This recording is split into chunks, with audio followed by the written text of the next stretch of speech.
Hi. I decided to come outside in the great outside world. I'm sorry I'm not wearing any makeup today, but hi, I'm Giselle Hall, and I'm letting my hair grow out a little bit here. I've been ill for a little bit, and I'm enjoying taking the TESOL class here. Um, I'm I've been working on English language learners for a long time.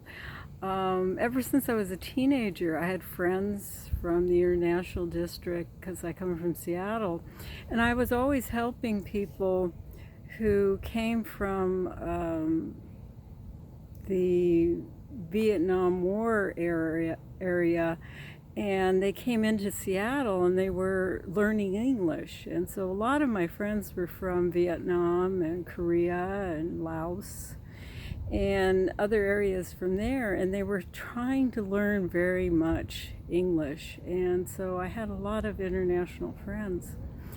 And for me, helping people with foreign languages has always been very easy.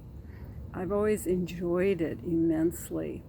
And it's always been like a fun live puzzle, communicating with people and just enjoying it. And sometimes it's been difficult, and sometimes it's just been a laugh. We have so much fun. I think the biggest interesting time I had was when I worked at the University of Washington at the College of Forest Resources. A little old gentleman came in, and he was obviously Japanese, and he immediately went to the one Japanese secretary and started talking to her in Japanese. And she was a Japanese American, fourth generation. She knew no Japanese at all, none. And here I'm walking in, and she is totally lost. She couldn't understand the poor gentleman at all. And I walk by, and she's looking at me like, help, help, help. And I look over at him, and I say, arigato. And he is like, oh, somebody understands me. And he starts talking. And of course, I don't understand some of the words he says, but I do understand a few because I had a friend in school who was Japanese. And finally, I figure out what he's asking. He's asking for an umbrella. It's raining outside, and he's wanting an umbrella so he can go to see his son, who's over at one of the other colleges. And I told her he wants an umbrella. And she pulls out the umbrella, and he's like, oh, yes, yes, yes, yes, yes. And I told him yes. And he said, you have to return it. And of course, later in the evening, he returns it. And she's like, how do you know Japanese? And I go, well, I really don't. It's just you have to listen to the impression he's giving, what he's pointing at. Look at what he's doing. Look at how his body language is. And it will tell you immediately what he's saying. And that's how I understand a lot of people, because their body language is somewhat universal. And when he came back, he still didn't understand English, but he was very nice, and he understood that I understood him. And so he was very respectful to me. And she, of course, later on got a few words, and it was kind of funny. But so over the time, every time I've gone to college, a lot of the international students have come to me. And what's really funny is the Saudi Arabian students a lot of times love football, soccer is what we call it. And they will enjoy watching it all the time. And of course, I like soccer too. I like it a lot. And so I will get in there and sit and watch it with them.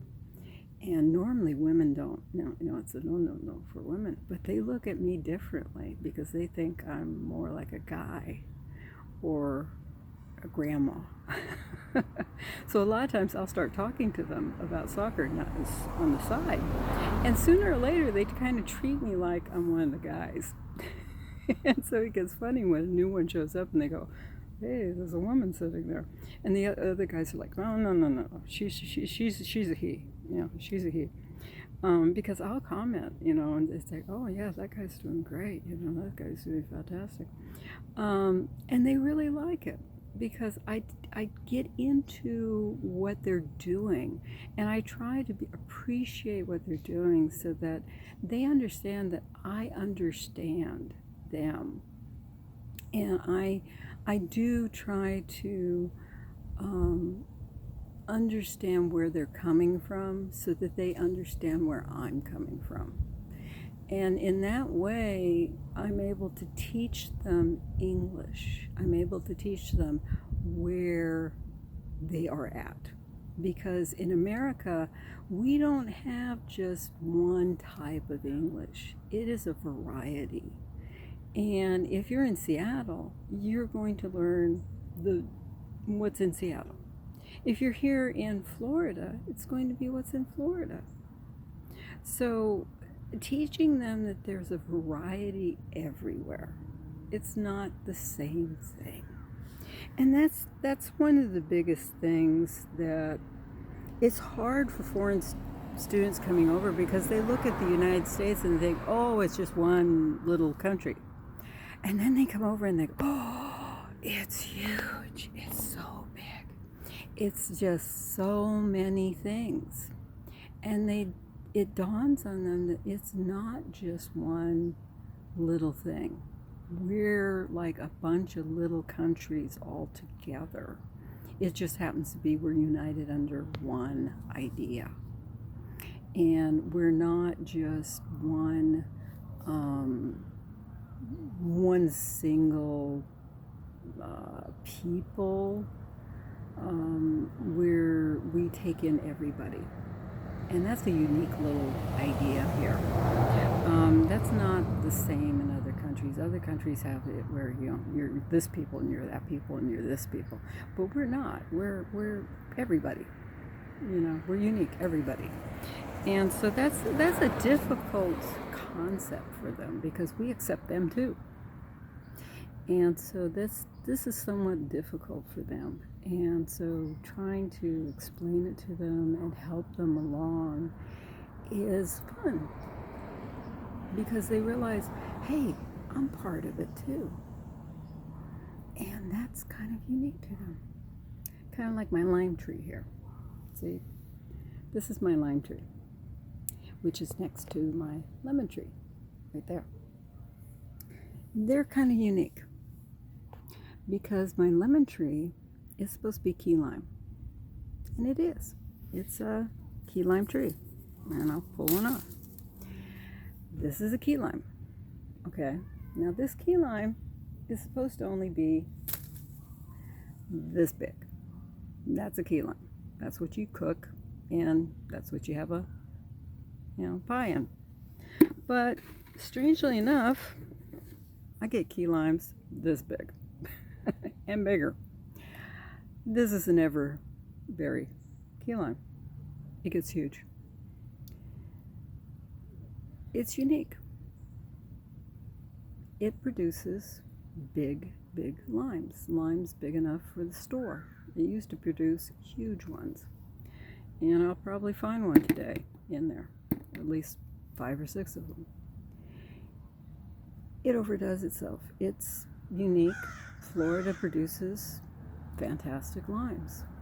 My tree is a ponderosa. It's a citrine. It produces huge lemons that are twice almost the size of a grapefruit. It's unique. It's a sweet lemon. It does fantastic. It's special. Just like everybody I talk to who's foreign, student, just like everybody I talk to who I try to teach and I tell my stories to. They are all special and unique, just like these 2 trees are. This is not a normal lemon. This is not a normal key lime. They're unique. They're special. And I treat them as such. And I have the best lemon lime aid in the world. And I freeze it every year. And it tastes wonderful. And I make the best candies in the world. And they taste wonderful. And the pies. And that's because I take care of them. Because they're unique. Just like the people I teach. They're unique too. I was a substitute teacher for a while, and I taught every one of the students, and I had lots of students that had problems speaking, and I took the time to teach them because I myself, as a student, when I was younger, had problems speaking. I have dyslexia, and due to several incidents, I lost my ability to cover up my dyslexia, and I had to relearn how to speak again just a few years ago. It's not easy, but you can do it. English is not the most easiest language to learn, but once you do, it opens up fantastically. The most wonderful words, the most wonderful phrases, when done right. And that's the trick, doing it right. That's why I'm doing this class, because I love it. I've loved this idea since I was a teenager and wanted to do it, but it wasn't around. And like I've explained to Dr. Joe, I love this whole concept and idea. Thank you, and I love doing this video, and I look forward to seeing you guys again. Take care. This is Jazz.